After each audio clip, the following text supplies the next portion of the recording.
여러분 안녕하십니까? 신성열 목사의 간단한 설명과 함께 성경 읽기. 오늘은 사사기 7장 또 8장 말씀 살펴보겠는데요. 6장 뒷부분 조금 설명이 빠진 부분이 있어서 잠깐 설명하고 넘어가겠습니다. 6장 33절.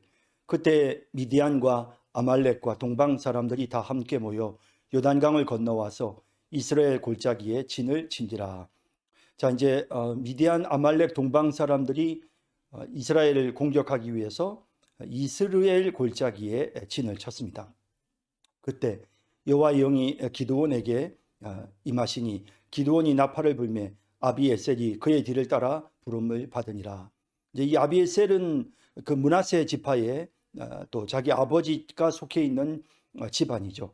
그래서 그 사람들이 이제 자기의 뒤를 따라 부름을 받았고, 또 기드온이 또 사자들을 온 므낫세에 두루 보내매 그들도 모여서 그를 따르고, 또 사자들을 아셀과 스불론과 납달리에 보내매 그 무리도 올라와 그를 영접하더라. 조금 이제 지도를 잠깐 보고 설명을 조금 하겠습니다. 자, 지금 이제 보시는 바와 같이 이스라엘 백성들은 이제 사실은 여기 이제 처음 이제 하나님께서 이제 이 오브라에서 기드온에게 나타나셨고요. 이제 기드온이 고향이 바로 여기 이제 오브라입니다. 사실 기드온은 므낫세 지파 아비에셀의 집안 사람인데, 그런데 이제 므낫세 지파의 땅이 아닌 이 이사갈 지파의 땅이거든요. 여기가 오브라는. 하지만 이제 여기에 므낫세의 성읍이 있었습니다. 그러니까 우리가 이제 뭐 지역마다 이렇게 영토가 딱 나누어져 있었지만, 그럼에도 불구하고 이제 인근에 있는 그런 그 지파의 또 일부 성읍들을 차지하도록 했기 때문에, 그래서 이제 이 오브라는 사실은 이제 므낫세에 속한 그런 성읍이었고요. 그래서 이 오브라에 있던 이 기드온이 이제 하나님 앞에 이제 부름을 받았고요. 그리고 이제 여기 지금 이제 보이시는 이 이제 동방에서부터 온, 그러니까 이제 이 사람들은 이제 저 멀리 이제 동방에서부터 왔고, 그리고 이제 암몬과 미디안 족속들 저 남쪽에서부터 올라온 이런 족속들이죠. 그래서 이제 이 아말렉 족속과 미디안 족속과 모압 이제 이런 족속들이 함께 이제 또 동방에서부터 와서 해서 이제 이 이스라엘 골짜기, 여기 이제 이 부분인데요. 여기 이제 이스라엘 골짜기에 이제 진을 치게 됩니다.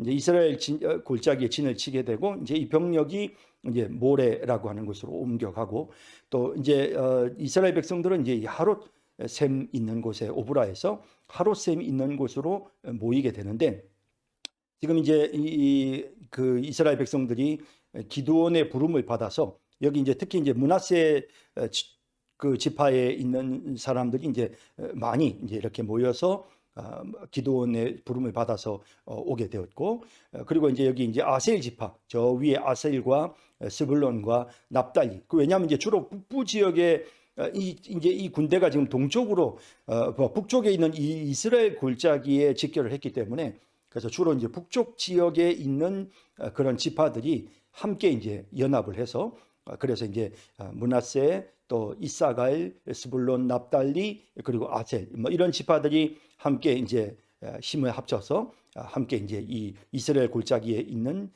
이 가나안 족속들, 이 미디안 족속들, 그리고 이제 나중에 이제 모래 산으로 이동을 하게 되죠. 여기에서 이제 전쟁이 일어나게 되어지는 것입니다. 자, 이제 보시죠. 그래서 이제 그런데 이제 이렇게 해서 다 함께 이제 모였습니다. 그런데 그날 밤 기드온이 하나님께 여쭈되, 주께서 이미 말씀하신 같이 내 손으로 이스라엘을 구원하시려거든 보소서, 내가 양털 한 뭉치를 타작 마당에 두리니 만일 이슬이 양털에만 있고 주변 땅은 마르면 주께서 이미 말씀을 하신 같이 내 손으로 이스라엘을 구원하실 줄을 내가 알겠나이다 하였더니. 자, 이제 이렇게 한 이유가 무엇이겠습니까? 기드온이 계속 믿지 못하는 것입니다. 그리고 그가 소심하고 겁이 많았던 그런 인물이었기 때문에, 과연 자신이 지금 병력을 모으기는 했지만 미디안을 이길 수 있을지 두려움이 그에게 앞섰던 거죠. 그래서 이제 하나님께 표적을 구하는 것입니다. 그래서 하나님 이렇게 해 주십시오. 제가 양털 한 뭉치를 타작 마당에 둘 테니까 만일 이슬이 양털에만 있고 주변 땅은 마르면 주께서 말씀하신 같이 내 손으로 이스라엘을 구원하실 줄을 내가 알겠나이다 라고 하였더니 그대로 된지라. 이튿날 기드온이 일찍 일어나서 양털을 가져다가 그 양털에서 이슬을 짜니 물이 그릇에 가득하더라. 자, 이렇게 이제 이슬을 짜니까 물이 그릇에 가득했습니다. 이제 본인이 하나님 앞에 구한 표적 그대로 이제 이루어진 것입니다. 기드온이 또 하나님께 여쭈되 주여 내게 노하지 마옵소서. 내가 이번만 말하기이다. 구하옵나니 내게 이번만 양털로 시험하게 하소서. 원하건대 양털만 마르고 그 주변 땅에는 다 이슬이 있게 하옵소서 하였더니 그 밤에 하나님이 그대로 행하시니 곧 양털만 마르고 그 주변 땅에는 다 이슬이 있었더라. 자, 이제 사실은 기드온이 얼마나 믿음이 약하고 소심한 사람이었는지, 그러다 보니 하나님께서 분명히 표적을 보여주셨지만 그가 온전히 믿을 수가 없었던 것입니다. 그래서 또다시 새로운 표적을 하나님께 구하게 되는, 자, 이런 과정들을 우리가 보게 됐죠. 자, 그러면서 우리가 느끼는 것은 참 기드온이 참 소심하고 곱 많고 연약한 사람이지만 하나님께서 그를 사용하시니까 그가 참 위대한 용사가 될 수 있었구나. 그가 처음부터 정말 아주 용감하고 담대한 그런 어떤 완벽한 인물이 아니었고 그가 부족했지만 그럼에도 불구하고 하나님이 함께 하심으로 그가 위대한 사사가 될 수 있었다라는 사실을 우리가 분명하게 다시 한번 확인해 볼 수가 있는 것입니다. 자, 이제 7장으로 넘어가서 이제 사사기 7장 말씀을 함께 읽도록 하겠습니다. 네, 7장 다 같이 읽겠습니다. 여룹바알이라 하는 기드온과 그를 따르는 모든 백성이 일찍 일어나 하롯셈 곁에 진을 쳤고 미디안의 진영은 그들의 북쪽이요 모레산 앞 골짜기에 있었더라. 여호와께서 기드온에게 이르시되 너를 따르는 백성이 너무 많은즉 내가 그들의 손에 미디안 사람을 넘겨주지 아니하리니 이는 이스라엘이 나를 거슬러 스스로 자랑하기를 내 손이 나를 구원하였다 할까 함이니라. 이제 너는 백성의 귀에 외쳐 이르기를 누구든지 두려워 떠는 자는 길르앗산을 떠나 돌아가라 하라 하시니 이에 돌아간 백성이 2만 2천 명이요 남은 자가 10,000명이었더라. 여호와께서 또 기브온에게 이르시되 백성이 아직도 많으니 그들을 인도하여 물가로 내려가라. 거기서 내가 너를 위하여 그들을 시험하리라. 내가 누구를 가리켜 내게 이르기를 이 사람이 너와 함께 가리라 하면 그는 너와 함께 갈 것이요 내가 누구를 가리켜 내게 이르기를 이 사람은 너와 함께 가지 말 것이니라 하면 그는 가지 말 것이니라 하시니라. 이에 백성을 인도하여 물가에 내려가매 여호와께서 기드온에게 이르시되 누구든지 개가 핥는 것 같이 혀로 물을 핥는 자들을 너는 따로 세우고 또 누구든지 무릎을 꿇고 마시는 자들도 그와 같이 하라 하시더니 손으로 움켜 입에 대고 핥는 자의 수는 300명이요 그 외의 백성은 다 무릎을 꿇고 물을 마신지라. 여호와께서 기드온에게 이르시되 내가 이 물을 핥아 먹은 300명으로 너희를 구원하며 미디안을 내 손에 넘겨주리니 남은 백성은 각각 자기의 젖으로 돌아갈 것이니라 하시니 이에 백성이 양식과 나팔을 손에 든지라. 기드온이 이스라엘 모든 백성을 각각 그의 장막으로 돌려보내고 그 300명은 머물게 하니라. 미디안 진영은 그 아래 골짜기 가운데 있었더라. 그 밤에 여호와께서 기드온에게 이르시되 일어나 진영으로 내려가라. 내가 그것을 내 손에 넘겨 주었느니라. 만일 내가 내려가기를 두려워하거든 내 부하 부라와 함께 그 진영으로 내려가서 그들이 하는 말을 들으라. 그 후에 내 손이 강하여져서 그 진영으로 내려가리라 하시니 기드온이 이에 그의 부하 부라와 함께 군대가 있는 진영 근처로 내려간즉 미디안과 아말렉과 동방의 모든 사람들이 골짜기에 누웠는데 메뚜기의 많은 수와 같고 그들의 낙타의 수가 많아 해변에 모래가 많음 같은지라. 기드온이 그곳에 이른즉 어떤 사람이 그의 친구에게 꿈을 말하여 이르기를 보라 내가 한 꿈을 꾸었는데 꿈에 보리떡 한 덩어리가 미디안 진영으로 굴러 들어와 한 장막에 이르러 그것을 쳐서 무너뜨려 위쪽으로 엎으니 그 장막이 쓰러지더라. 그의 친구가 대답하여 이르되 이는 다른 것이 아니라 이스라엘 사람 요아스의 아들 기드온의 칼이라. 하나님이 미디안과 그 모든 진영을 그의 손에 넘겨주셨느니라 하더라.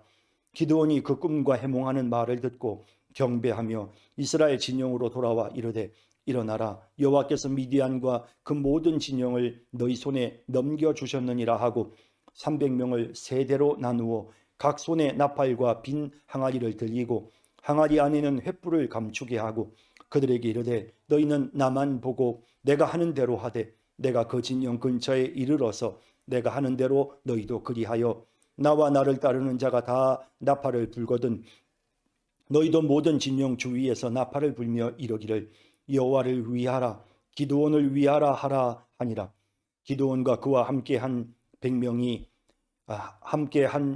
100명이 이경초에 진영 근처에 이른즉 바로 파수꾼들을 교대한 때라. 그들이 나팔을 불며 손에 가졌던 항아리를 부수니라. 세대가 나팔을 불며 항아리를 부수고 왼손에 횃불을 들고 오른손에 나팔을 들어 불며 외쳐 이르되 여호와와 기드온의 칼이다 하고 각기 제자리에 서서 그 진영을 에워싸매 그 온 진영의 군사들이 뛰고 부르짖으며 도망하였는데 300명이 나팔을 불 때에 여호와께서 그 온 진영에서 친구끼리 칼로 치게 하심으로 적군이 도망하여 스레라의 벳시다에 이르고 또 답바에 가까운 아벨 무홀라의 경계에 이르렀으며 이스라엘 사람들은 납달리와 아셀과 온 므낫세에서부터 부름을 받고 미디안을 추격하였더라. 기드온이 사자들을 보내서 에브라임 온 산지로 두루 다니게 하여 이르기를 내려와서 미디안을 치고 그들을 앞질러 벳바라와 요단강에 이르는 수로를 점령하라 하며 이에 에브라임 사람들이 다 모여 벳바라와 요단강에 이르는 수로를 점령하고 또 미디안의 두 방백 오렙과 스웹을 사로잡아 오렙은 오렙 바위에서 죽이고 스웹은 스웹 포도주 틀에서 죽이고 미디안을 추격하였고 오렙과 스웹의 머리를 요단강 건너편에서 기드온에게 가져왔더라. 아멘. 네, 7장 내용 좀 자세히 살펴볼까요? 여룹바알이라 하는 기드온과 그를 따르는 모든 백성이 일찍이 일어나 하롯셈 곁에 진을 쳤고 미디안의 진영은 그들의 북쪽이요 모레산 앞 골짜기에 있었더라. 자, 이제 이스라엘 백성들의 진지가 여기 하롯셈 곁에 진을 쳤다라고 되어 있잖아요. 자, 조금 이제 지도를 잠깐 보면요. 네, 지도를 보겠습니다. 보면 여기 지금 이제 원래 오브라가 기드온의 고향이라고 말씀드렸죠. 예, 여기에서부터 자, 지금 그 군대가 지금 이 미디안 군대가 지금 이스라엘 골짜기에 진을 쳤단 말이죠. 그러다 보니까 이제 그 근방에 있는 이 하롯셈 있는 곳에 이스라엘 백성들이 이제 진을 쳤다라는 겁니다. 이렇게 이제 하롯셈에서 진을 치고 있었고 이제 이런 가운데에서 이제 이 이스라엘 골짜기에 있었던 미디안의 군대가 이 모래 산 아래에 있는 골짜기 지역으로 아마 이동을 한 것 같습니다. 보시죠. 미디안 진영은 그들의 북쪽이요 모래산 앞 골짜기에 있었더라. 여호와께서 기드온에게 이르시되 너를 따르는 백성이 너무 많은즉 사실은 이제 이스라엘 군대의 숫자가 지금 현재 모인 지금 북쪽에 있는 지파들 므낫세 지파와 그리고 아셀 지파, 납달리 지파, 스불론 지파 이런 지파들에서부터 몰려온 사람들의 숫자가 총 32,000명 정도가 되었는데 사실은 그 미디안 족속들의 숫자가 워낙에 많기 때문에 32,000이라고 해도 그렇게 큰 숫자는 아니라고 우리가 그렇게 봐야 할 것입니다. 그럼에도 불구하고 하나님께서 전적으로 하나님을 바라보고 이 역사가 하나님 전쟁이 하나님께 속한 것임을 분명히 하시기 위해서 그래서 하나님께서 이제 이스라엘 백성들의 수를 줄이게 이스라엘 군대의 수를 줄이도록 명령하고 계십니다. 내가 그들의 손에 미디안 사람을 넘겨주지 아니하리니 이는 이스라엘이 나를 거슬러 스스로 자랑하기를 내 손이 나를 구원하였다 할까 함이니 그러니까 자기들 스스로 우리가 병력이 막강했기 때문에 그래서 전쟁에서 승리할 수 있었다라고 스스로 자만할 수가 있는 겁니다. 그래서 그 문제를 하나님께서 말씀하시면서 이스라엘 병력을 돌려보내도록 명령하셨던 것이죠. 이제 너는 백성의 귀에 외쳐 이르기를 누구든지 두려워 떠는 자는 길르앗 산을 떠나 돌아가라 하라 하시니 이에 돌아간 백성이 2만 2천 명이요 남은 자가 1만 명이었더라. 예, 3만 2천 명 중에서 2만 2천 명이 돌아가고 1만 명이 남았습니다. 여호와께서 또 기드온에게 이르시되 백성이 아직도 많으니 그들을 인도하여 물가로 내려가라. 거기서 내가 너를 위하여 그들을 시험하니라. 내가 누구를 가리켜 내게 이르기를 이 사람이 너와 함께 가리라 하면 그는 너와 함께 갈 것이요 내가 누구를 가리켜 내게 이르기를 이 사람은 너와 함께 가지 말 것이니라 하면 그는 가지 말 것이니라 하시니라. 하나님께서 이제 정확하게 구별해 주시겠다는 겁니다. 어떤 사람들이 전쟁에 참여할 수 있는지 하나님께서 그들을 시험하시고 정확한 기준을 하나님께서 이 기드온에게 말씀해 주시겠다라고 하시는 겁니다. 이렇게 해서 이제 하롯셈에서 이제 이스라엘 군대가 정리의 군대가 선발되는 그런 과정을 보여줍니다.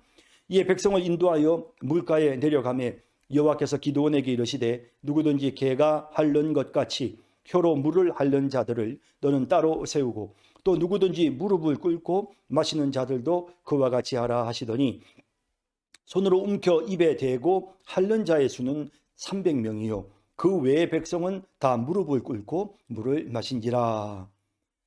자, 지금 이제 3만 2천 명 중에서 두려워하는 사람들을 돌려보냈고 진짜 아주 마음이 담대한 또 정말 싸우고자 하는 그런 열의가 있는 그러면서 또 충성되고 또 담대한 이런 사람들 1만 명이지 않습니까? 그 1만 명을 하롯 물가로 데리고 가서 물을 마셔보게 했습니다. 자, 그러면 어떻습니까? 우리가 물을 마실 때는 보통 목이 마르니까 목이 마른 상태에서 물을 마시면 누구나 다 가서 그냥 무릎을 꿇고 그리고는 벌컥벌컥 물을 들이킬 것입니다. 목이 많이 마르면 그냥 물속에 얼굴을 바로 들이댈 수도 있고요. 그렇지 않으면 그냥 무릎을 꿇은 상태에서 물을 입을 가까이에 물가에 대고 손으로 이렇게 물을 먹을 수가 있겠죠. 그런데 지금 나머지 사람들은 다 이렇게 무릎을 꿇고 물을 마셨지만 300명은 그렇게 하지 않았습니다. 무릎을 꿇지 않았다는 거죠. 그럼 무릎을 꿇지 않고 뭘 어떻게 했다는 겁니까? 손으로 물을 떠서 그리고는 혀로 핥았다라고 되어 있습니다. 이거는 무슨 의미입니까? 그것은 이제 아주 그 사방을 경계하는 아주 신중하고 조심스럽고 그리고 지금 적군이 가까이 있기 때문에 전장의 상황이기 때문에 최전방에서 지금 전투를 준비하고 있는 그런 병사이기 때문에 그래서 지금 굉장히 신중하게 그래서 사방을 이렇게 살피는 거죠. 군대 용어로 이걸 우리가 사주 경계라고 하는데 사주 경계를 이제 철저히 하는 겁니다. 그렇게 하면서 물을 떠서 이렇게 혀로 핥는 이런 사람들입니다. 자, 여러분들은 이 300명이 어떤 성격을 가진 사람이라고 생각하십니까? 여호와께서 기드온에게 이르시되 내가 이 물을 핥아 먹은 300명으로 너희를 구원하며 미디안을 내 손에 넘겨주리니 남은 백성은 각각 자기의 처소로 돌아갈 것이니라 하시니. 자, 이렇게 해서 이제 300명이 선발이 되어졌습니다. 이 300명의 사람들은 한마디로 말해서 굉장히 지금 담대하고 두려움이 없고 왜냐하면 이미 다 돌려보냈으니까요. 두려워 떠는 사람은 그러면 담대한 사람들이란 말이에요.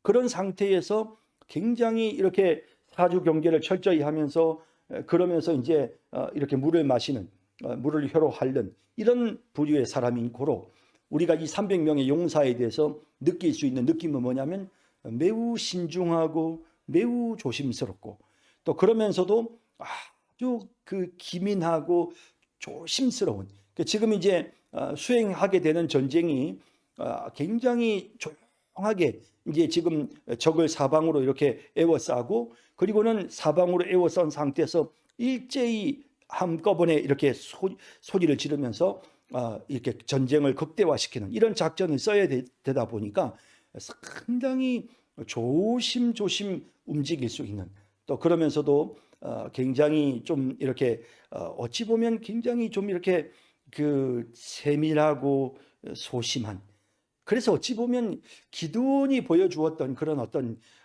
이렇게 그 좀 이렇게 겁이 많은 물론 그 겁이 많지만 만약에 두려웠다면 떠났겠죠. 하지만 이들이 남아 있었단 말이죠. 그런 걸 보면 담대하지만 굉장히 신중한, 조심스러운 이런 사람들이었다라고 볼 수가 있겠죠. 어쨌든 하나님은 이렇게 조심스러운 사람 300명을 선택해서 이들로 하여금 이제 기드온을 도와서 전쟁을 하게끔 하셨던 것입니다.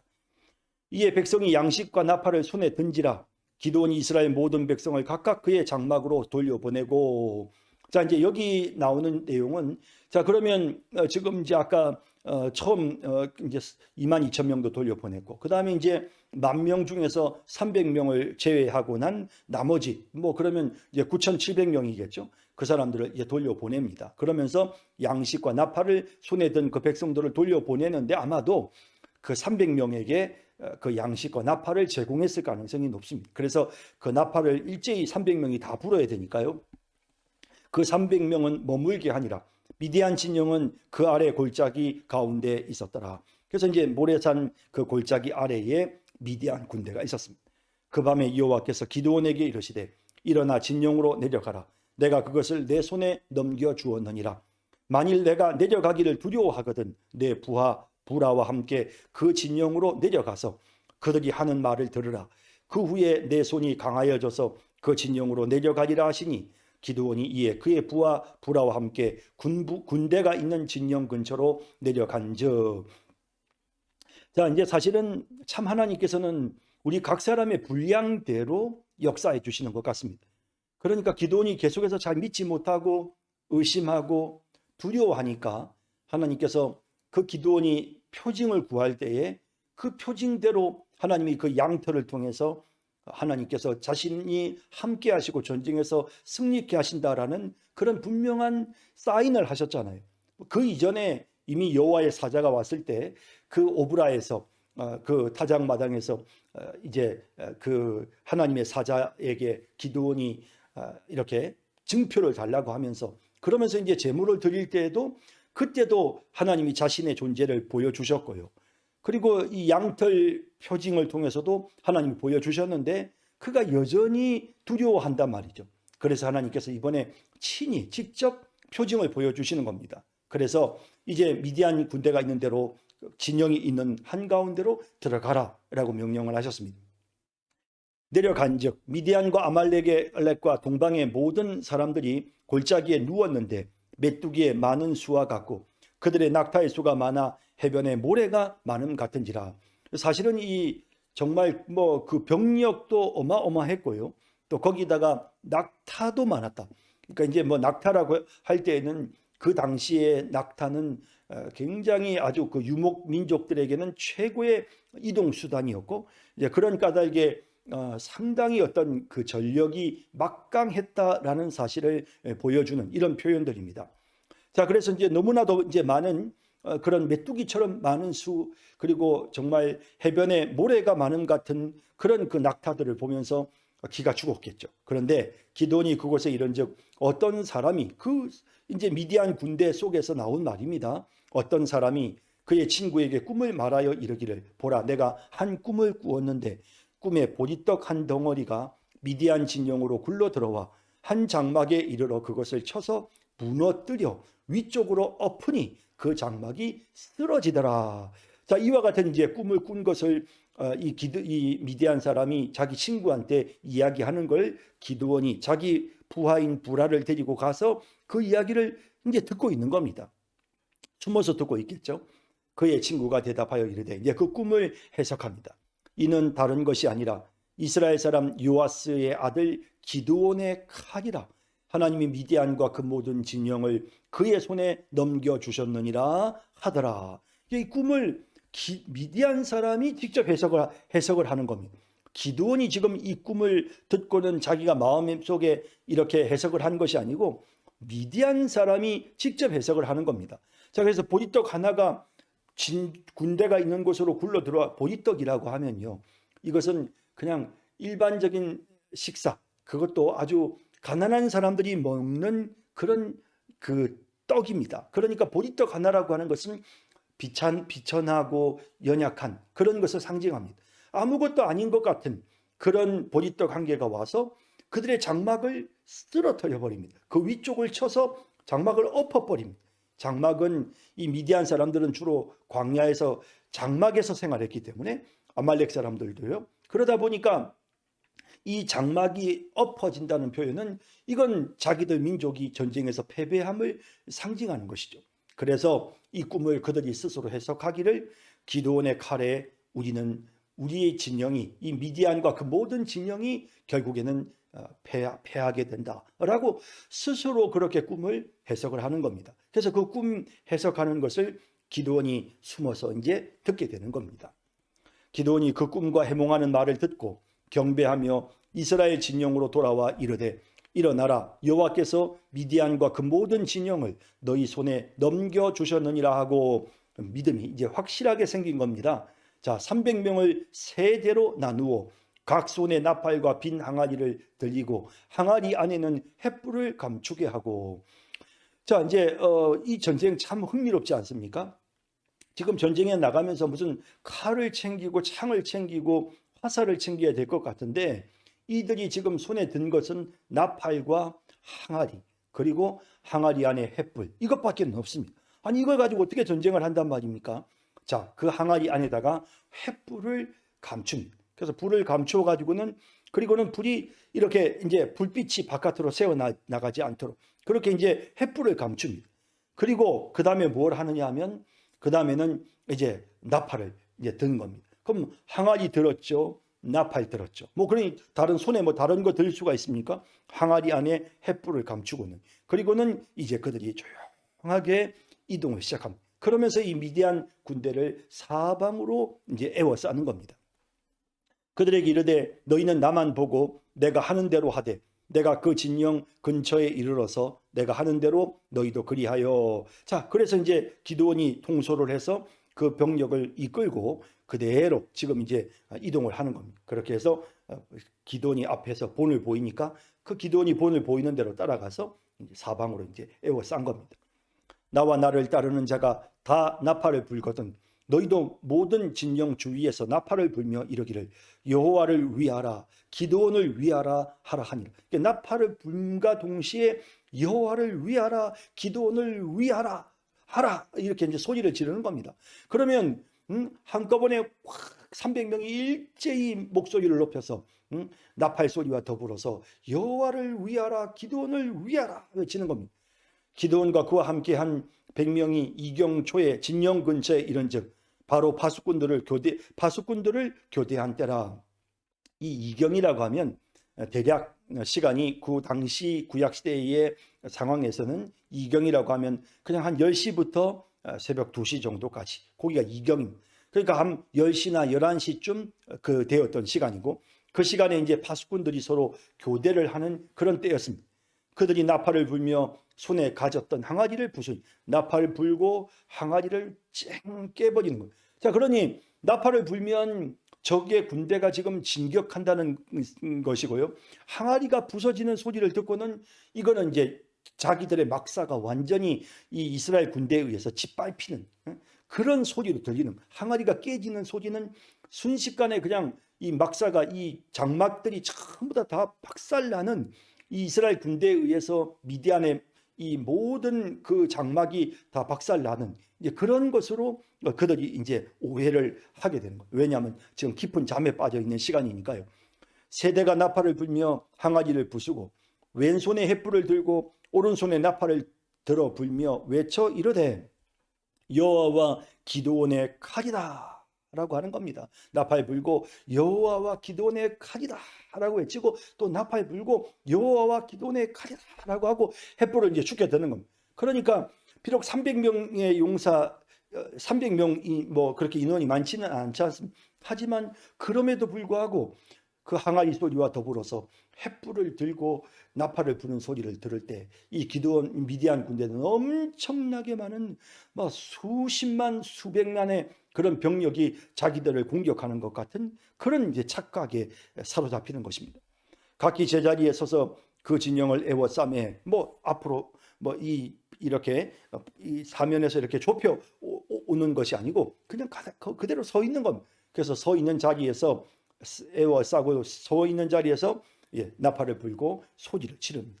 그 온 진영의 군사들이 뛰고 부르짖으며 도망하였는데 300명이 나팔을 불 때 여호와께서 그 온 진영에서 친구끼리 칼로 치게 하심으로 그 자기들끼리 너무나도 당황하고 놀라가지고는 그리고는 이제 아군을 적군으로 오해를 하는 겁니다. 그래가지고는 서로 자기들끼리 캄캄한 어두움 속에서 자기들끼리 이제 전쟁을 하는 겁니다.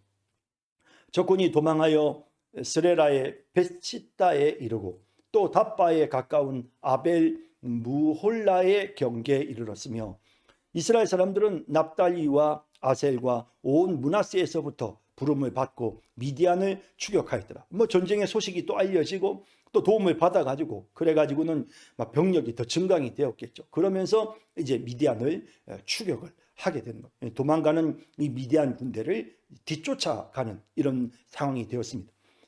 기드온이 사자들을 보내서 에브라임 온 산지로 두루 다니게 하여 이르기를 내려와서 미디안을 치고 그들을 앞질러 벳바라와 요단강에 이르는 수로를 점령하라 하며 이에 에브라임 사람들이 다 모여 벳바라와 요단강에 이르는 수로를 점령하고 자 이렇게 해서 이제 여호사밧 이 에브라임 지파는 훨씬 더 남쪽이잖아요. 근데 이제 이 사람들이 남쪽 지역으로 해서 요단강을 건너 도망을 치니까 그러니까 이제 에브라임 지파에 기드온이 도움을 요청을 하는 겁니다. 자, 이렇게 도움을 요청했더니 그대로 에브라임 지파 사람들이 그대로 이제 요단강에 이르는 수로를 점령하고는 이제 그 강을 건너려고 하는 자들을 치는 거죠. 또 미디안의 두 방백 오렙과 스웹을 사로잡아 오렙은 오렙 바위에서 죽이고 스웹은 스웹 포도주 틀에서 죽이고 미디안을 추격하였고 오렙과 스웹의 머리를 요단강 건너편에서 기드온에게 가져왔더라. 자 이렇게 해가지고 이제 지금 이제 전쟁이 완전히 이스라엘의 승리로 끝이 나게 되는 이제 이런 모습을 보게 되는 것입니다. 자 이제 8장을 우리가 읽고요. 이제 전쟁의 상황이 어떻게 흘러가는지 또 지도를 보면서 또 여러분들에게 좀 더 구체적으로 말씀을 드리도록 하겠습니다. 어쨌든 우리는 7장에서 이 기드온이 정말 그 두려워하고 겁 많은 사람 그리고 또 300명의 용사들도 사실은 뭐 용사라고 하지만 여전히 소심하고 겁 많은 사람들이었죠. 그런데 그들을 통해서 하나님께서 정말 이스라엘을 이 미디안 군대로부터 구해내시고 그리고 그들을 통해서 하나님께서 미디안을 치시는 이런 모습. 그래서 이 전쟁이 정말 하나님이 하시는 전쟁이라는 사실을 분명하게 깨닫게 하시는. 그래서 이스라엘 백성들이 하나님 앞에 범죄함으로 미디안의 억압을 당하고 고통 가운데 있었지만 하나님께 부르짖고 기도할 때 하나님께서 그들을 건져내고 구원해 주시는 부르짖고 기도하기만 하면 하나님께서 사람의 많고 적음을 떠나서 우리의 형편이 지금 이 어려움을 이겨낼 수 있는 힘이 있고 없음을 떠나서 하나님이 친히 역사하셔서 자기 백성을 부르짖고 기도하는 자기 백성을 건져 주신다는 사실을 분명하게 나타내 보여주셨던 것입니다. 자 이제 8장으로 넘어가도록 하겠습니다. 네, 8장 말씀 같이 읽도록 하겠습니다. 에브라임 사람들이 기드온에게 이르되 내가 미디안과 싸우러 갈 때에 우리를 부르지 아니하였으니 우리를 이같이 대접함은 어찌 됨이냐 하고 그와 크게 다투는지라. 기드온이 그들에게 이르되 내가 이제 행한 일이 너희가 한 것에 비교되겠느냐. 에브라임의 끝물 포도가 아비에셀의 만물 포도보다 낫지 아니하냐. 하나님이 미디안의 방백 오렙과 스웹을 너희 손에 넘겨주셨으니 내가 한 일이 어찌 능히 너희가 한 것에 비교되겠느냐 하니라. 기드온이 이 말을 하매 그때에 그들의 노여움이 풀리니라. 기드온과 그와 함께한 장자 300명이 요단강에 이르러 건너고 비록 피곤하나 추격하며 그가 숫곳 사람들에게 이르되 나를 따르는 백성이 피곤하니 청하건대 그들에게 떡덩이를 주라. 나는 미디안의 왕들인 세바와 살문나의 뒤를 추격하고 있노라 하니 숫곳의 방백들이 이르되 세바와 살문나의 손이 지금 내 손 안에 있다는 거냐? 어찌 우리가 내 군대에게 떡을 주겠느냐 하는지라. 기드온이 이르되 그러면 여호와께서 세바와 살문나를 내 손에 넘겨주신 후에 내가 들가시와 찔레로 너희 살을 찢으리라 하고 거기서 분우엘로 올라가서 그들에게도 그같이 구한즉 분우엘 사람들의 대답도 숫곳 사람들의 대답과 같은지라. 기드온이 또 분우엘 사람들에게 말하여 이르되 내가 평안히 돌아올 때에 이 망대를 헐리라 하니라. 이때 세바와 살문나가 갈골에 있는데 동방 사람의 모든 군대 중에 칼든 자 12만 명이 죽었고 그 남은 15,000명 가량은 그들을 따라와서 거기에 있더라. 적군이 안심하고 있는 중에 기드온이 노바와 욕부와 동쪽 장막에 거주하는 자의 길로 올라가서 그 적진을 치니 세바와 살문나가 도망하는지라. 기드온이 그들의 뒤를 추격하여 미디안의 두 왕 세바와 살문나를 사로잡고 그 온 진영을 격파하니라. 요아스의 아들 기드온이 헤레스 비탈 전장에서 돌아오다가 숫곳 사람 중 한 소년을 잡아 그를 신문하매 그가 숫곳의 방백들과 장로들 77명을 그에게 적어준지라.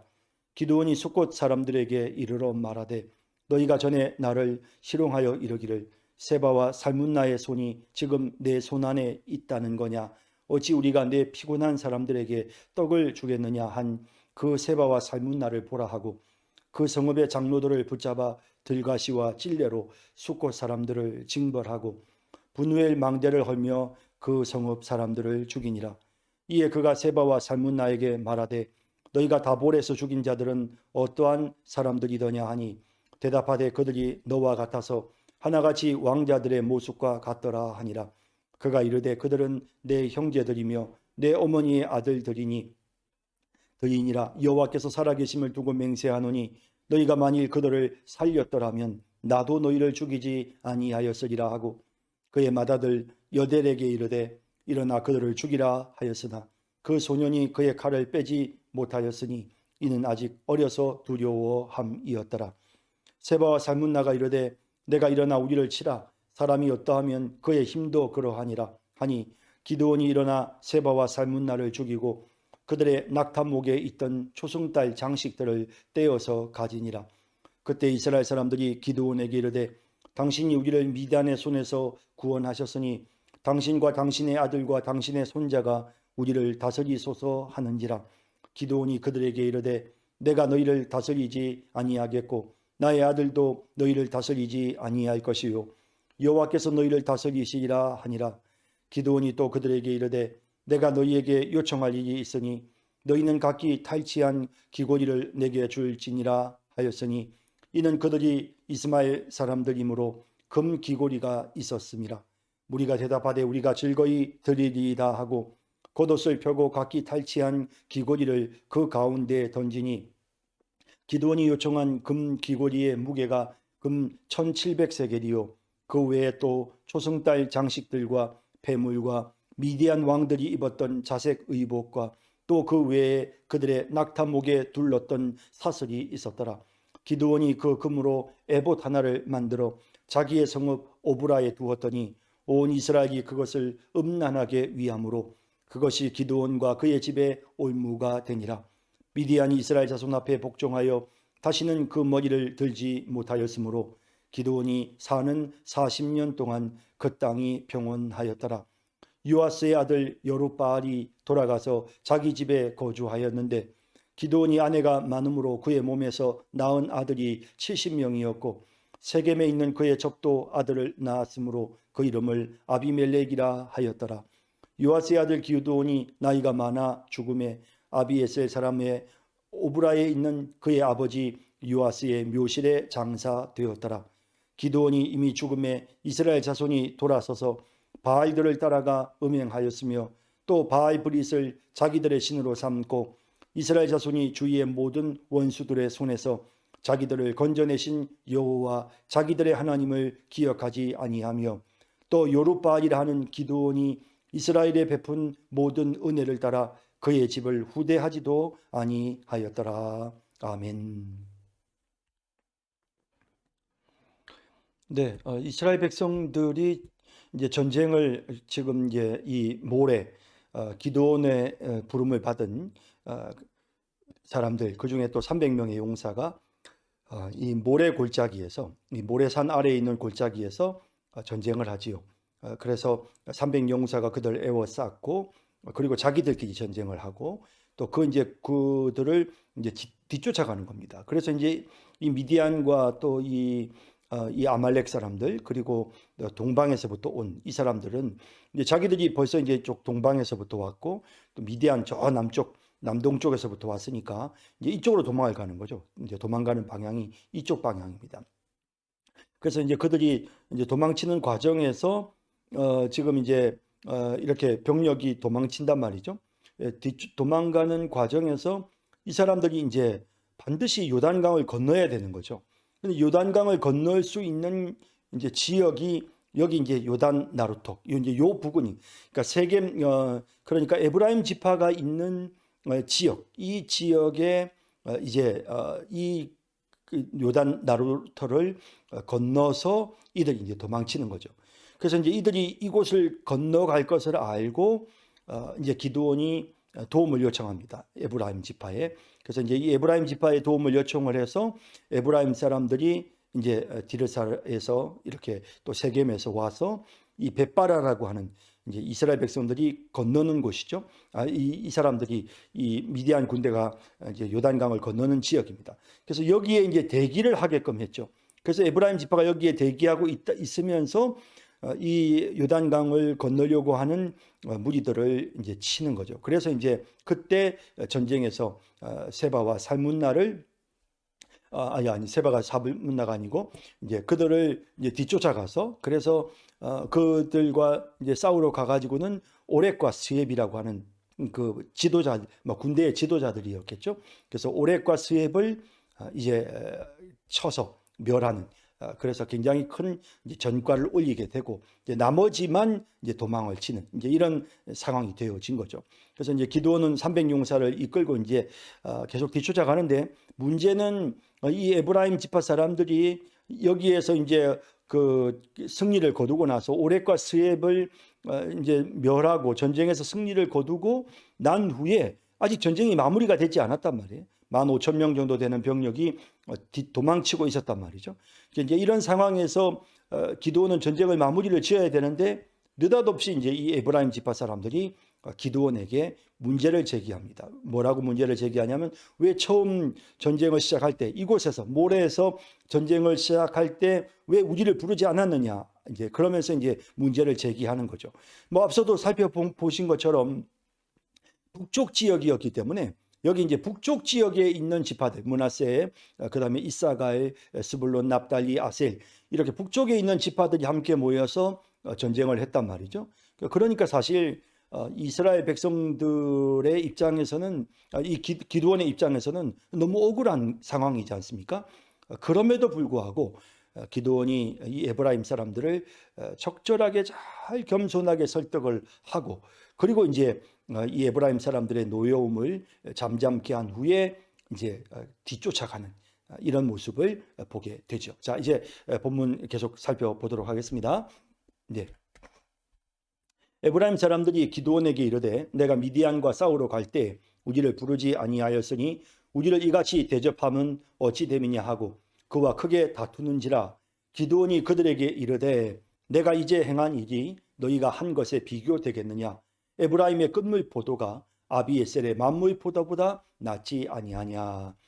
자, 여기 이제 이 에브라임의 끝물 포도, 그러니까 이게 끝물 포도라는 것은 이제 다 포도 농사를 끝내고 난 다음에 이제 좋은 포도를 다 수확하고 이제 마지막 이제 찌꺼기 남은 거 이걸 말하는 겁니다. 그래서 에브라임의 이 찌꺼기 포도가 아비에셀의 만물 포도, 그러니까 아비에셀은 기드온이 속해 있는 이 오브라가 이 아비에셀의 성읍입니다. 그러니까 기드온이 므낫세 지파인데 아비에셀 집안에 속해 있는 그런 이 기드온이었죠. 그래서 이 아비에셀의 만물 포도보다 낫지 아니하냐라고 이제 이렇게 표현을 하고 있는 겁니다. 이 말은 아비에셀 우리 집안에서 나오는 가장 좋은 포도도 이 에브라임 지파에서 나오는 그런 정말 찌꺼기 포도보다도 못하다. 이제 이런 이와 굉장히 겸손한 표현인 거죠. 하나님이 미디안의 방백 오렉과 스엡을 너희 손에 넘겨 주셨으니 내가 한 일이 어찌 능히 너희가 한 것에 비교되겠느냐 하니라. 기드온이 이 말을 하매 그때에 그들의 노여움이 풀리니라. 사실 이제 굉장히 이 에브라임의 이 지금 이 노여움이라고 하는 게 사실 누가 봐도 상식적으로 맞지 않는 아주 나쁜 행동이죠. 그럼에도 불구하고 기드온이 겸손한 마음으로 이제 이들의 마음을 풀어주는 겁니다. 사실은 이제 이 에브라임 지파는 이제 이런 나쁜 습관을 나중에 입다에게서도 동일하게 이런 나쁜 습관을 가지고 문제를 제기하다가 결국에는 입다에게는 또 정말 많은 에브라임 사람들이 죽게 되는 이제 그런 일들이 일어나는데요.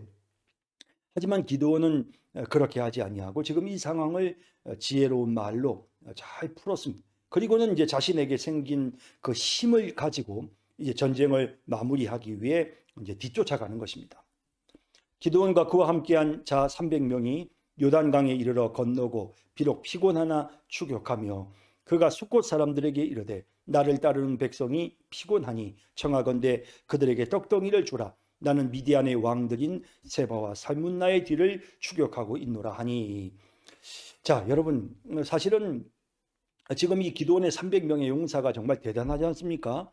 그리고 처음 1차적으로 에브라임 지파가 문제를 제기한 것을 기드온이 참 잘 이겨냈습니다. 자, 그런데 계속 하다 보니까 여기 4절에 있는 것처럼 기드온이 피곤해지기 시작했습니다. 그리고 이제 배가 고파지기 시작한 거죠. 사람이 배가 고프면 그러면 이제 이렇게 수용할 수 있는 어떤 그런 능력이 자꾸 약해집니다. 그러다 보니까 너무 이제 배가 고파서 피곤하고 배가 고파서 그래서 도움을 요청하죠.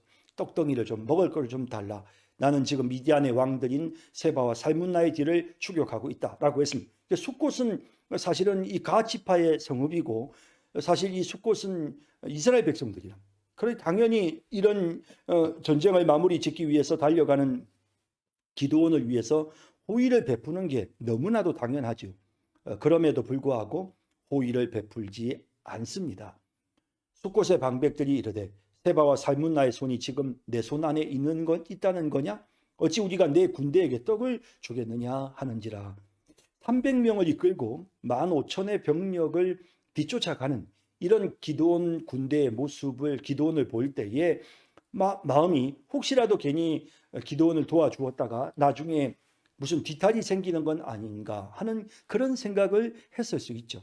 예, 그래서 이 숫곳 사람들이 어리석은 판단으로 기드온을 전혀 도와주지 않으니까 그만 기드온이 이제 시험에 든 겁니다. 마음이 상했습니다. 에브라임 지파가 문제를 제기할 때는 잘 이겨냈는데 이 숫곳 사람들이 먹을 것 가지고 지금 기드온의 마음을 상하게 한 것입니다.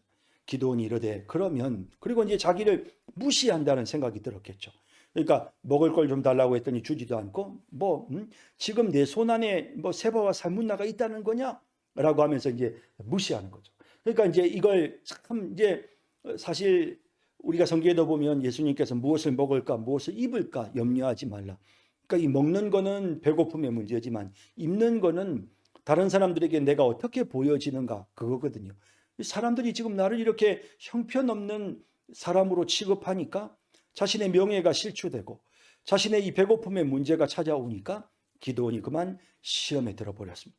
기드온이 이르되 그러면 여호와께서 세바와 살문나를 내 손에 넘겨주신 후에 내가 들가시와 찔레로 너희 살을 찢으리라 하고 복수하겠다는 거죠. 물론 이 숫곳 사람들이 잘했다는 것은 전혀 아닙니다. 하지만 에브라임 지파 사람들이 잘못을 저질렀을 때도 잘 넘겼으니까 지금 이런 상황에서도 지금 기드온이 잘 넘겼으면 좋았을 것 같은데 그의 모습이 달라졌습니다. 거기서 분우엘로 올라가서 그들에게도 그같이 구한즉 분우엘 사람들의 대답도 숫곳 사람들의 대답과 같은지라. 먹을 걸 좀 달라고 했더니 똑같은 이야기를 대답을 하는 겁니다. 기드온이 또 분우엘 사람들에게 말하여 이르되 내가 평안히 돌아올 때에 이 망대를 헐리라 하니라. 이 망대라고 하는 게 이 성읍의 가장 중요한 적이 오는 걸 살펴볼 수 있고 또 우리 성읍 안도 들여다보고 성 바깥도 들여다볼 수 있는 가장 중요한 부분이 바로 망대입니다. 망대를 헌다는 말은 결국에는 성을 쓸모없이 만들어 버리겠다라는 이제 그런 뜻이죠. 그러니까 아주 이제 막 복수하겠다는 그런 마음이 지금 굉장히 강한 그런 모습을 보게 됩니다. 이때 세바와 살문나가 갈골에 있는데 동방 사람의 모든 군대 중에 칼 든 자 12만 명이 죽었고 그 남은 15,000명가량은 그들을 따라서 거기에 있더라. 세바와 살문나가 이 미디안의 두 왕입니다. 사실은 이제 두 왕이 있다는 말은 무슨 말이냐면 미디안과 또 아말렉과 그리고 이제 동방에 있는 연합국이죠. 이 연합국을 총괄하는 두 명의 왕이 바로 세바와 살문나인데 그 사람들이 전쟁에서 패하고 지금 이제 15,000명이 남은 겁니다. 그러니까 12만 명을 죽고 지금 15,000명이 겨우 남았습니다.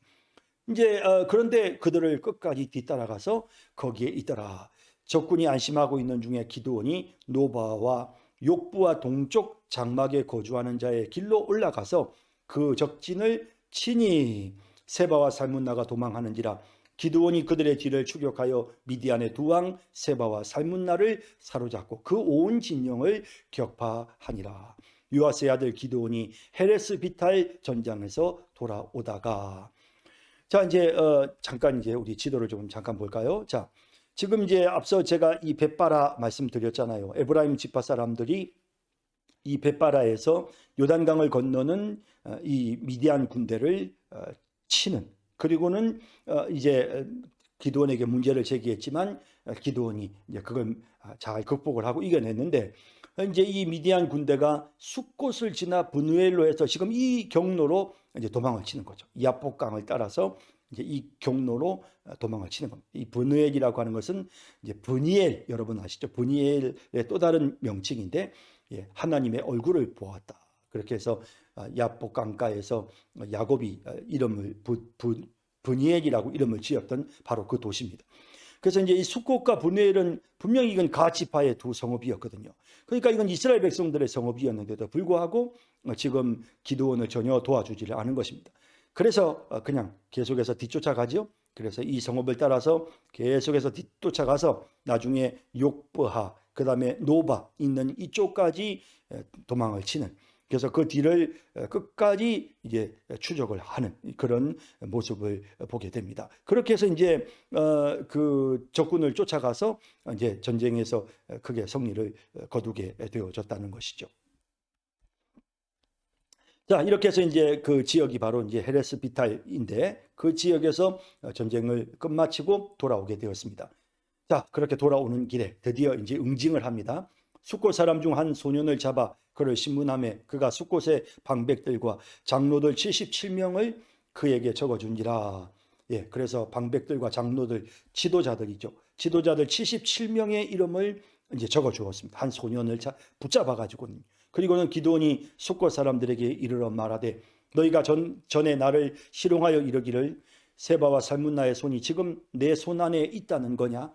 어찌 우리가 내 피곤한 사람들에게 떡을 주겠느냐? 한 그 세바와 살문나를 보라라고 하면서 세바와 살문나를 보여줍니다. 그리고는 그 성읍의 장로들을 붙잡아 들가시와 찔레로 숫곳 사람들을 징벌하고 이제 징벌한다는 말은 복수했다는 거죠. 예, 그들을 멸했다라는 그런 뜻입니다. 그래서 아마 이들을 비참하게 그렇게 죽였던 것 같습니다. 분노의 망대를 걸며 그 성읍 사람들을 죽이니라. 그래서 이제 이 모습을 보면 이제 기드온에게서 우리가 상당히 좀 뭔가 연약한 모습. 그러니까 이제 좀 시험에 들었고 사탄이 마귀가 틈을 탔다라는 생각이 드는 거죠. 너무 먹는 문제와 입는 문제, 사람들이 나를 무시한다. 우리가 지금 배고픈데 먹을 게 없다. 이런 상황이 되다 보니까 에브라임 지파의 시험은 잘 이겨내었지만 이 숫곳과 브누엘 사람들의 이 시험을 이겨내지 못하고 그만 그가 연약해졌습니다. 물론 이 숫곳과 브누엘 사람들이 크게 잘못했죠. 하나님의 명령을 받아서 전쟁을 수행하고 있는 기드온을 도와주는 것이 마땅한데도 불구하고 돕지 않았으니까 이 사람들이 지금 잘못을 범했고 그런 면에서는 응징을 받을 만합니다. 하지만 그러나 에브라임 지파 사람들에게 보여주었던 그의 그 기드온의 그 처음 보여주었던 그런 겸손한 모습이 지금 나타나지 않는 건 분명히 사실인 것 같습니다. 이에 그가 세바와 살문나에게 말하되 너희가 다볼에서 죽인 자들은 어떠한 사람들이더냐 하니, 그러니까 이제 이 다볼이라고 하는 지역에서 처음 이 미디안 군대가 와서 이제 거기에 다볼 지역에 있는 많은 사람들을 이제 죽였는데 어떠한 사람들이더냐 하니 대답하되 그들이 너와 같아서 하나같이 왕자들의 모습과 같더라라고 그렇게 대답을 합니다. 그러자 기드온이 하는 말이 그가 이르되 그들은 내 형제들이며 내 어머니의 아들들이니라. 그러니까 이제 이 표현을 보면 아마도 지금 이제 이 기드온의 그 집안 형제들이 상당히 이제 영향력이 있었던 것 같고요. 그러다 보니 이제 그 형제들이 지금 이 미디안의 두 왕에 의해서 붙잡혀서 결국에는 죽게 되는 이런 상황이 된 것 같아요. 자, 그래서 이제 그것을 말하면서 너희가 만일 그들을 살렸더라면 나도 너희를 죽이지 아니하였으리라 하고 그의 맏아들 여델에게 이르되. 자, 그래서 이제 이와 같은 상황에서 이제 이 두 왕을 세바와 살문나를 멸하는 것입니다. 자, 그런데 이 응징하는 과정에서 그의 맏아들 여델에게 이르되 일어나 그들을 죽이라 하였으나 그 소년이 그의 칼을 빼지 못하였으니 이는 아직 어려서 두려워함이었더라. 예, 당연히 어리니까 두렵죠. 사람을 죽이는 일이 쉬웠겠습니까? 세바 살문나가 이르되 내가 일어나 우리를 치라. 사람이 어떠하면 그의 힘도 그러하니라. 그러니까 사람이 어떠하면 그의 힘도 그러하니라 라는 말의 뜻은 어린아이라면 어린아이는 그의 힘도 어린아이일 수밖에 없는 거죠. 그러니까 그 어린아이가 무슨 힘이 있어서 우리를 치겠느냐, 이제 이런 뜻입니다. 하니 기드온이 일어나 세바와 살문나를 죽이고 그들의 낙타목에 있던 초승달 장식들을 떼어서 가지니라. 자, 이제 여기서 이제 우리가 조금 한 가지 이제 생각해 봐야 될 것은 기드온이 자기 어린 아들 여델에게 이 세바와 살문나를 죽이게 했단 말이죠. 그 사실은 이 세바와 살문나를 죽이는 이와 같은 일은 사실은 굉장히 명예로운 일이죠. 우리가 이미 이제 앞서서 야엘이라는 한 여인이 이제 시스라의 이 여기 관자놀이를 말뚝으로 쳐서 죽이는 그렇게 함으로써 큰 영광을 누리게 되잖아요. 그랬던 사실을 우리가 생각할 때 이 세바와 살문나를 죽이는 것은 굉장한 영광을 누리는 일입니다. 그런데 그 영광을 누리는 일을 자기 어린 아들에게 기드온이 하게 했단 말이죠.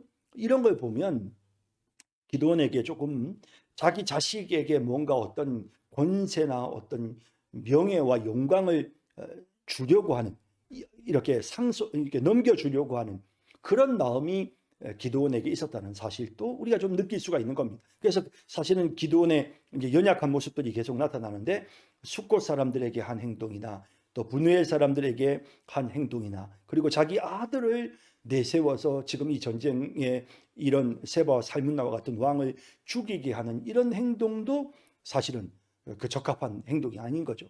왜냐하면 기드온의 300용사가 함께 싸웠기 때문에 영광을 누려도 그들이 누렸어야 되는 거죠. 이런 모습들이 기드온에게 사사로운 욕심이 있었다는 사실도 느끼게 하는 겁니다. 그때 이스라엘 사람들이 기드온에게 이르되 당신이 우리를 미디안의 손에서 구원하셨으니 당신과 당신의 아들과 당신의 손자가 우리를 다스리소서 하는지라. 기드온이 그들에게 이르되 내가 너희를 다스리지 아니하겠고 나의 아들도 너희를 다스리지 아니할 것이요 여호와께서 너희를 다스리시리라 하니라. 이건 굉장히 맞는 말이죠. 기드온이 정말 정확하게 지금 정답을 말하고 있습니다. 하나님이 다스리시죠.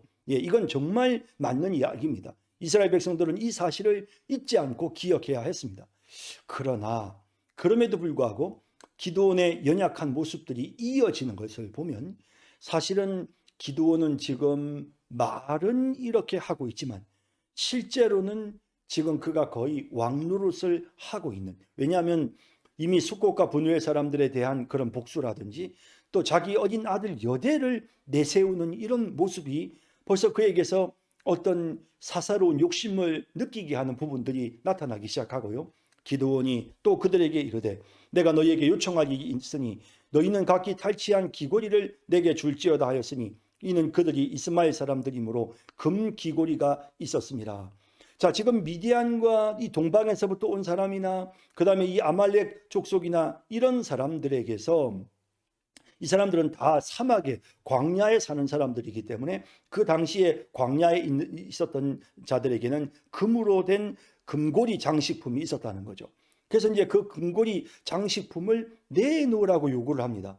무리가 대답하되 우리가 즐거이 드리리이다 하고 겉옷을 펴고 각기 탈취한 귀고리를 그 가운데 던졌다라고 되어 있거든요. 그래서 이제 이런 걸 보면 이제 사실은 왕들이 전쟁에서 승리를 거두고 난 다음에 전리품의 일부를 거두는 이제 그런 모습으로 우리가 기드온의 모습을 좀 볼 수 있습니다. 왜냐하면 기드온이 결국에는 이 귀고리를 가지고 와가지고 그것을 가지고 안타깝게도 그 귀고리를 가지고 이렇게 우상을 만들거든요. 그렇게 됨으로써 이스라엘 백성들이 우상 숭배를 하는 계기가 되어지기 때문에 그런 모습을 보면 조금 기드온의 모습이 여러 가지 면에서 지금 연약한, 그래서 거의 말로는 자기가 왕이 아니라고 하지만 실제적으로는 거의 좀 이렇게 왕 노릇 같은 이런 모습으로 지금 보여지고 있는 겁니다. 기드온이 요청한 금 귀고리의 무게가 금 1700세겔이요. 한 세겔이 11.4g 정도 되기 때문에 1700세겔이면 대략 한 21kg 정도 된다. 금덩어리가 21kg짜리 금덩어리다라고 여러분들이 그렇게 이해를 하시면 되겠습니다. 세겔이요. 그 외에 또 초승달 장식들과 폐물과, 이 초승달 장식은 이 미디안 족속들이 달 신을 섬겼기 때문에 그래서 이런 초승달 모양으로 만들어져 있는 그런 장식들을 가지고 다녔습니다. 장식들과 폐물과 미디안 왕들이 입었던 자색 의복과 또 그 외에 그들의 낙타목에 둘렀던 사슬이 있었더라. 자, 그래서 이제 이런 것들을 이제 받았단 말이에요. 그거 외에도 이런 것들을 지금 기드온이 받았단 말이에요. 그래서 이제 이런 걸 보면 기드온에게 좀 연약한 모습이 있었다는 사실을 느끼게 됩니다. 기드온이 그 금으로 에봇 하나를 만들어, 에봇이라는 것은 여러분 이미 우리가 이제 출애굽기에서 보았던 것처럼 제사장들이 하나님 앞에 제사를 드릴 때 입었던 일종의 앞치마 같은 겁니다. 예, 그런데 여기에다가 이제 우림과 둠림 주머니를 만들고 여기에다가 흉패를 붙이고 막 그랬잖아요. 그래서 이제 그런 것들이 있는데 하여튼 앞치마 모양으로 된 에봇을 만들어서 자기의 성읍이었던 오브라에 두었는데 온 이스라엘이 그것을 음란하게 금으로 만든 이 미디안 사람들이 그런 장신구인 금을 가지고 이런 걸 만들어 놓으니까 이스라엘이 그것을 음란하게 위했다. 이 음란하게 위한다는 것은 우상 숭배를 표현하는 그런 어떤 이런 관용적인 표현이죠. 음란하게 위함으로 그것이 기드온과 그의 집에 올무가 되었다. 그것이 결국에는 기드온의 큰 범죄, 결국 이스라엘 백성들을 넘어지게 만드는 그런 좋지 못한 일이 되었다는 겁니다. 그래서 이제 전체적인 분위기 속에서 우리가 살펴보면 지금 이제 이런 모습들이 나타나 이제 기드온의 모습이 많이 연약해져 있는, 결국 하나님께서 들어서 쓰시지만 역시 이들은 여전히 연약한 자들이라는 사실을, 이 사사들이 연약한 존재라는 사실을 우리에게 보여주고 있는 겁니다. 미디안이 이스라엘 자손 앞에서 복종하여 다시는 그 머리를 들지 못하였으므로 기드온이 사는 40년 동안 그 땅이 평온하였더라. 자, 이렇게 해서 이제 기드온의 시대가 끝이 나고요. 요아스의 아들 여룹바알이 돌아가서 자기 집에 거주하였는데 기드온이 아내가 많음으로 그의 몸에서 낳은 아들이 70명이었고 70명이나 되는 아들을 낳았다. 이것도 보면 기드온이 거의 지금 뭐 이렇게 거의 앞서 우리가 살펴본 것처럼 이렇게 많은 자식을 낳으려면 부인이 여러 명일 수밖에 없는 거죠. 그런 걸 보면 이미 기드온이 이미 왕노릇을 하고 있었다는 것을 우리가 느낄 수밖에 없는 것입니다. 세겜에 있는 그의 적도 아들을 낳았으므로 그 이름을 아비멜렉이라 하였더라. 이제 이 아비멜렉이라는 이름의 뜻이 뭐냐면 내 아버지는 왕이다 라는 뜻입니다. 나의 아버지는 왕이다 그런 뜻이거든요. 그래서 이걸 보면 그의 첩의 아들의 이름을 내 아버지가 왕이다 라는, 나는 왕의 아들이다 라는 이런 이름을 붙였단 말이죠. 이런 이름을 붙이는 것을 보면 벌써 어떤 기드온이 당시에 거의 왕으로서의 그런, 그렇지 않으면 자기 아들의 이름을 이렇게 지어줬겠습니까? 뭐 이게 본인이 지었을 수도 있고요. 또 이걸 기드온이 지어주었을 수도 있는데요. 어쨌든 이 이름이 아비멜렉이라는 사실 자체가 기드온이 어쨌든 그 당시 사람들에게 본인에 의해서건 다른 사람들에 의해서건 간에 그가 거의 왕으로 여겨졌다는 사실을 보여주는 겁니다. 요아스의 아들 기드온이 나이가 많아 죽음에 아비에셀 사람의 오브라에 있는 그의 아버지 요아스의 묘실에 장사되었더라. 기드온이 이미 죽음에 이스라엘 자손이 돌아서서 바알들을 따라가 음행하였으며 또 바알 브릿을 자기들의 신으로 삼고, 이스라엘 백성들이 이 바알 브릿을 자기의 신으로 삼았다. 이 바알 브릿이란 말의 뜻이 뭐냐면 이 언약의 바알, 그러니까 하나님과 언약을 체결해야 되는데 이스라엘 백성들이 바알과 바알 신과 언약을 체결하고, 다시 말하면 바알을 숭배하는 이런 죄를 범하는 것입니다. 이스라엘 자손이 주위의 모든 원수들의 손에서 자기들을 건져내신 여호와 자기들의 하나님을 기억하지 아니하며, 또 여루바알이라는 기드온이 이스라엘에 베푼 모든 은혜를 따라 그의 집을 후대하지도 아니하였더라. 사실 이제 기드온이 굉장히 많은 역할들을 하였지만 기드온이 죽고 난 후에는 전혀 이 기드온의 집안을 배려하지 않는 이런 모습을 보게 되죠. 자, 이제 이런 모습으로 이제 그의 아들이었던 아비멜렉이 이제 등장을 하게 되는데 8장 9장 말씀으로 넘어가면 우리가 또 그런 내용들을 또 함께 살펴보도록 하겠습니다. 자, 사사시대는 이스라엘 백성들이 범죄를 저지르면 하나님이 주변 나라들을 들어서 그들을 치시고 심판하시죠. 그러나 그 백성들이 그 심판 속에서 고통스러운 상황 속에 하나님 앞에 부르짖으면 하나님이 사사를 통해서 그들을 구원해 내십니다. 사사들은 부족하고 연약한 자들이지만 하나님께서 그들을 사용하셔서 백성들을 구해내십니다. 하지만 사사들은 여전히 연약한 모습을 보입니다. 기드온의 모습도 역시 마찬가지였습니다. 자, 여러분, 오늘 기드온의 이야기 오늘 여기까지 살펴보고 또 다음 시간 또 우리가 9장 말씀을 살펴보도록 하겠습니다. 자, 여러분 수고 많으셨습니다.